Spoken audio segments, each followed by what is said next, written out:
लोगों को बताएंगे कुछ? जी नमस्कार, मैं हूँ पूर्वा पराग।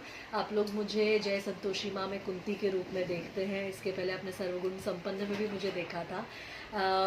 मैं एक कलाकार मित्र के माध्यम से ही मुझे संतोष जी से मिलने का मौका मिला और इतनी भागा दौड़ी की ज़िंदगी में जीती हूँ कि मुझे अपनी कई सारी बीमारियों के बारे में सिर्फ दर्द था, पता नहीं था और इंजेक्शन से, डॉक्टर से बहुत डरती हूँ।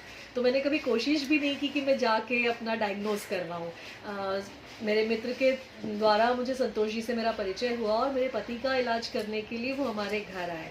अब यकीन मानिए कि उनके साथ उनकी पद्धति देखकर मुझे समझ में आया कि आयुर्वेदिक एक बहुत लंबा इलाज नहीं है।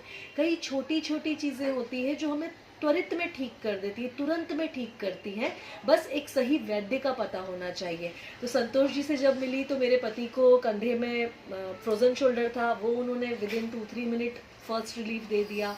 मेरे चेहरे पे बहुत सारी चमक की कमी थी, वो उन्होंने लीच थेरेपी की जिससे तुरंत मुझे एक अंदर से एक थकान जो रहती है हमेशा वो ख़त्म हो गई और मेरा चेहरे में एक अलग से रंगत आनी शुरू हो गई। ये मेरे फर्स्ट हैंड एक्सपीरियंस है जो मैंने पहले उनसे मिलने के पहले घंटे के दौरान फ़ील किए।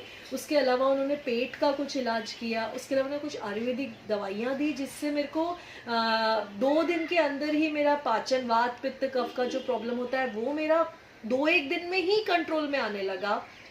मुझे एक प्रॉब्लम थी कि मेरे हाथ और पैरों में बहुत ज़्यादा दर्द रहता था, तो यूरिक एसिड का प्रॉब्लम था।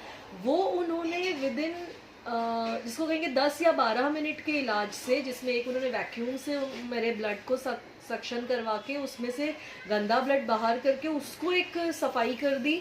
एक छोटी सी एक टच थेरेपी से एक उसको ठीक किया। तो आप यकीन नहीं मानेंगे कि मैं कुछ 6 या 7 साल बाद कुछ 12 घंटे बगैर किसी दवाई, बगैर किसी मेडिटेशन के जाके बस आराम से सो गई और सुबह उठी तो मैं वैसी ही फ़ील कर रही थी जो मैं आज से 12 साल पहले खुद को फ़ील करती थी। तो मेरा पहले ये मानना था कि जब मेरी बीमारी ठीक हो जाएगी एलोपैथी से तब मैं आयुर्वेदिक के पास जाऊँगी और उसका जड़ से इलाज करवाऊँगी। पर इन संतोष जी से मिलने के इन 2 घंटों के बाद मुझे ये एहसास हुआ कि अगर मैं बीमारी की शुरुआत में ही संतोष जी जैसे किसी कुशल वैद्य से या संतोष जी से कांटेक्ट करके अपनी बीमारी शेयर करती हूँ, तो मुझे उसका वो जड़ से ही शुरू में ही खत्म हो जाएगी। तो ये मेरा व्यक्तिगत आपको सजेशन है कि आपको अगर कोई चीज़ अपने शरीर में कोई अंतर दिखाई दे रहा है उम्र के साथ या